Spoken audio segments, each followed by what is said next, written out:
Olá pessoal da segunda série, tudo bem com vocês? Hoje nós vamos dar continuidade ao nosso estudo sobre calorimetria. Pessoal, fases da matéria. Olha, nós podemos observar a mudança do estado físico de um corpo para o outro. Por exemplo, quando você pega uma pedrinha de gelo e coloca ela dentro de um copo de água à temperatura ambiente. Então, você observa uma mudança de fase. Então, dependendo das condições de temperatura e pressão, todas as substâncias podem ser observadas em qualquer um dos três estados, sólido, líquido ou gasoso. A diferença entre os estados deve ser as características moleculares da substância. Então, nós temos aqui a representação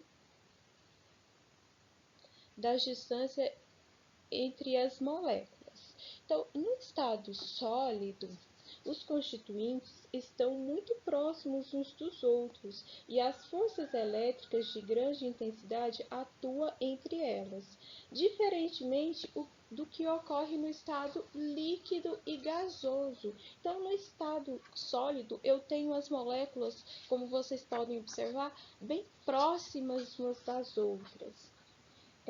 Já no estado líquido, os átomos ou moléculas que constituem os líquidos, por apresentarem forças de ligações mais fracas que as substâncias sólidas e também por estarem mais separados uns dos outros, vibram mais livremente. Esse fato determina, por exemplo, que os líquidos podem modificar sua forma, escoando ou adaptando-se ao recipiente que os contém. Então, os líquidos, por sua vez, eles estão mais livres. Então, se eles estão mais livres, mais distantes, eles têm mais liberdade. Tanto que o líquido, ele toma a forma do recipiente. Já no estado gasoso, nós vemos aí as moléculas, os constituintes da matéria, bem afastados, porque nos gases as forças de ligação entre os átomos são quase nulas e seus constituintes ficam separados por distância muito maiores que os sólidos ou os líquidos. Isso explica porque os gases se expandem e ocupam o volume do recipiente onde são colocados e também porque podemos comprimi-los com facilidade. Então aqui nós temos em sólidos uma grande organização molecular, as moléculas estão bem próximas. No estado líquido, ela já tem um grau de liberdade maior, então elas vão ficar mais afastadas, e no estado gasoso elas têm uma grande grau de liberdade, Tanto que um gás você pode expandi-lo ou comprimi-lo. Pessoal, então o que acontece para que ocorra uma mudança de fase? Dependendo da quantidade de calor absorvido ou cedido, o grau de agitação das moléculas de um corpo pode se alterar, a ponto de se formar um novo arranjo molecular, diferente do anterior. Nessas condições, a substância que compõe o corpo muda seu estado físico, apesar de manter sua constituição química. Então, por exemplo, nós temos aqui um pedaço de cobre, que a temperatura ambiente e a pressão de 1 atm está no estado sólido. Se for aquecido até 1083 graus Celsius, se fundirá e passará ao estado líquido. Já o mercúrio, que ao contrário do cobre é encontrado no estado líquido em condições normais de temperatura e pressão, passa ao estado gasoso, quando sua temperatura se eleva a 357 graus Celsius. Então, as mudanças de estado físico ou mudanças de fase, também como é conhecido, de uma substância qualquer, recebe nomes especiais dependendo dos estados original e final, como pode ser observado no diagrama aqui. Olha só, se ela passa do estado líquido para o gasoso, então eu vou ter uma vaporização. Se ela passa do estado gasoso para o líquido, condensação. Se ela passa do estado sólido para o líquido, fusão. Do líquido para o sólido, solidificação. Do estado gasoso para o sólido, eu posso ter sublimação, ressublimação ou cristalização. Do sólido para o gás, sublimação. Então, uma maneira de visualizar as características das mudanças de fase consiste em variar experimentalmente a temperatura de determinada massa de uma substância a partir de valores em que ela é observada no estado sólido, até aqueles em que ela é observada no estado gasoso. Então, nós construímos assim as curvas de aquecimento. Então, as curvas de aquecimento de quase todas as substâncias puras apresentam degraus, isto é, intervalos durante os quais a temperatura permanece constante, apesar de a substância continuar a absorver calor, como pode ser visto na representação gráfica da curva de aquecimento de uma amostra de chumbo. Então, o que acontece? Eu pego uma amostra de chumbo no estado sólido e vou aquecendo. Eu cedo calor a essa amostra. Eu aqueço. Olha o que acontece. Esse gráfico aqui é de temperatura em graus Celsius versus o tempo. Quando eu vou aquecendo, cedendo calor ao sólido, a sua temperatura vai aumentando. Porque quando chega a 327 graus Celsius, mesmo continuando absorvendo calor, a sua temperatura aqui, ó, ela se mantém constante. Então, depois eu tenho isso aqui, essa constância eu chamo de degraus. Então, quando existe uma mudança de fase, o corpo continua absorvendo calor, mas sem variar a sua temperatura.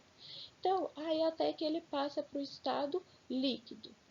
Aqui o tempo está passando e eu tenho um aumento da temperatura. Até que ocorre a segunda mudança de fase. Aqui, ó, tem um segundo degrau. Então, quando eu chego a 1749 graus Celsius, o corpo continua absorvendo calor sem que ocorra uma variação da temperatura. Então, esses intervalos de tempo aqui, ó, nós chamamos esse calor, essa quantidade de calor aqui, de calor latente.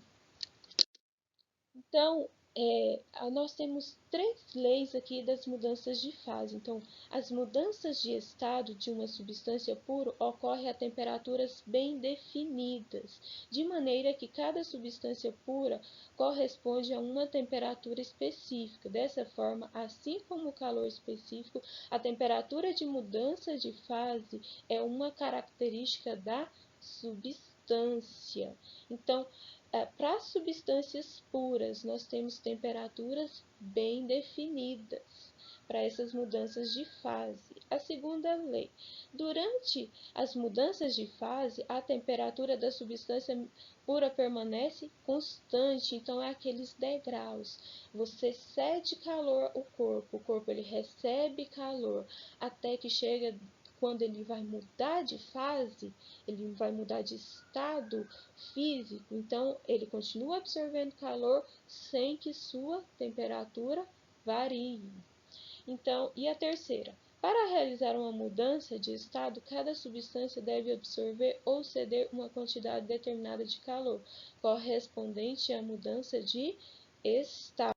Pessoal, então calor latente de uma mudança de fase de estado físico é a quantidade de calor que cada unidade de massa da substância deve receber ou ceder a fim de efetuar a transição completa de um estado para o outro, mantendo a temperatura constante. Então, nós temos aqui uma nova equaçãozinha. Quantidade de calor é igual a massa vezes L calor latente. Então, aqui esse L vai ser o meu calor latente. Aqui na tabela tem o calor latente de fusão e de ebulição de algumas substâncias, como a água, o álcool etílico, porque como foi dito anteriormente, o calor latente ele é uma constante para cada substância. Pessoal, vamos fazer um exemplo, então. Olha só, Uma massa de 500 gramas de gelo está a temperatura de menos 30 graus Celsius. Indique a quantidade de calor que essa massa precisa absorver para que, após algum tempo, se obtenha 500 gramas de gelo a 0 graus Celsius, considerando o calor específico do gelo igual a 0,55 calorias por grama vezes graus Celsius. Eu quero, então, elevar uma temperatura que está menos 30 graus Celsius a 0 graus Celsius. Então, qual é a quantidade de calor que eu necessito? Para saber essa quantidade de calor, nós vamos lembrar do que nós aprendemos na aula anterior. Olha só, quantidade de calor é igual a massa vezes o calor específico vezes a variação da temperatura. Substituindo os valores, minha massa, 500 gramas, vezes o calor específico, 0,55, vezes a variação da temperatura. Minha temperatura final vai ser de 0 graus, porque eu quero elevar de menos 30 a 0, então vai ser 0 menos 30. Isso vai dar 30, né? Então, vai ficar 500 vezes 0,55 vezes 5. Então, eu preciso de uma quantidade de calor de 8.250 calorias. Então, eu tenho aqui, eu tenho o meu gelo a menos 30 e eu vou ceder a ele 8.250 calorias.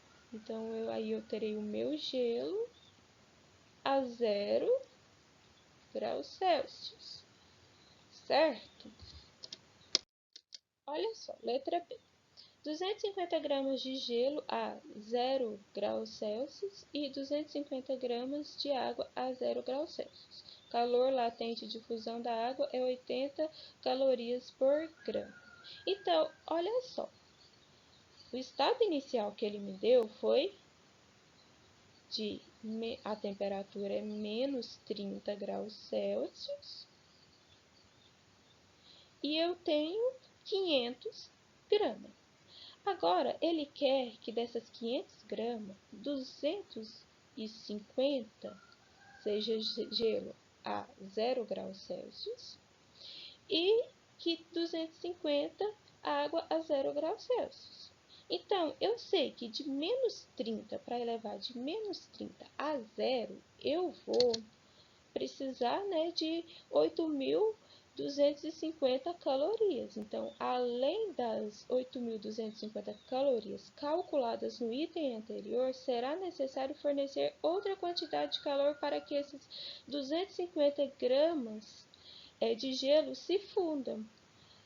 Então, como o calor latente de fusão do gelo é 80 calorias por grama, aí nós vamos lembrar daquela equaçãozinha que aprendemos hoje. Quantidade de calor é igual a massa vezes calor latente. Então, aqui nós estamos na mudança de fase. Eu tenho gelo a 250 gramas de gelo e eu quero transformar ele em água.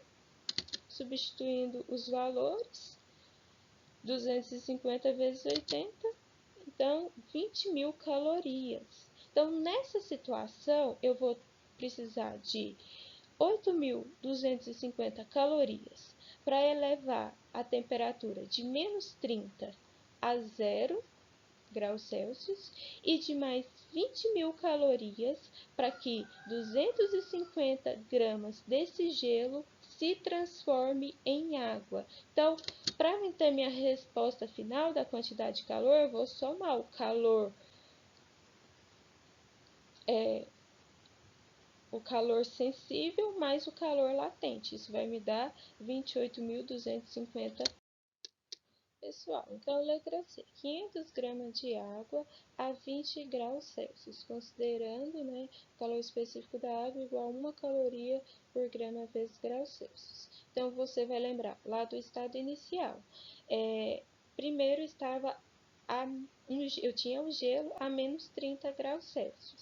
Então, a primeira etapa, eu tinha que calcular o calor, a quantidade de calor que era necessário ceder a esse corpo para que ele passasse de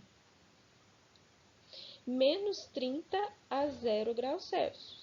Olha aqui a minha variação de temperatura aqui, ó, foi de menos 30 a 0 graus Celsius.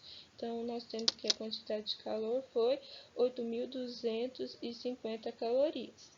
Depois, eu vou ter um gelo a 0 graus Celsius. Esse gelo a 0 graus Celsius, eu preciso que ele passe ao estado líquido. Então, eu terei uma água a 0 graus Celsius, porque na mudança de fase não tem variação de temperatura, lembra? Então, nós vamos utilizar na segunda etapa essa equaçãozinha aqui, ó, do calor latente. Então, a quantidade de calor vai ser igual a massa vezes o calor latente. Então, vai ficar 500 vezes 80, 40.000 calorias. Então, agora eu tenho toda a água aqui a 0 graus Celsius. Agora eu quero elevar a temperatura da água a 20 graus Celsius. Então, eu vou calcular através dessa equação aqui, ó, qual que é a quantidade de calor necessária. Então, terceira etapa, agora de 0 graus Celsius para 20 graus Celsius no estado líquido. Então, vou ter, efetuando os cálculos aqui, eu vou ter uma quantidade de 10.000 calorias. E para me saber o total de quantidade de calor que eu preciso ceder a 500 gramas de gelo, que inicialmente está a menos 30 graus Celsius, para elevar sua temperatura a 20 graus Celsius, eu vou somar tudo, né? Então, a quarta etapa, né, o calor total vai ser a soma do calor obtido nessas três etapas. Isso vai dar 58.250 calorias. Pessoal, recordando o que a gente aprendeu. Quando as substâncias elas vão mudar de fase, então, elas continuam recebendo ou cedendo calor sem que haja uma variação da temperatura. Então, esse calor é chamado de calor latente, representado pela letra L. Observe que nessa equaçãozinha aqui, ó, não tem uma variação de temperatura. Por quê? Lembra lá do gráfico? Ele continua recebendo calor, mas sua temperatura não varia. Quando existe uma variação de temperatura, então eu vou ter a minha quantidade de calor, vai ser o meu calor, nós chamamos de calor sensível, que é a massa vezes o calor específico vezes a variação da temperatura. Então, sempre tenha que o exercício pedir para você elevar a temperatura, observe, vai ter mudança de fase? Se tiver mudança de fase, você precisa calcular calor latente, ok? Então, obrigado, espero que vocês tenham entendido. Beijo.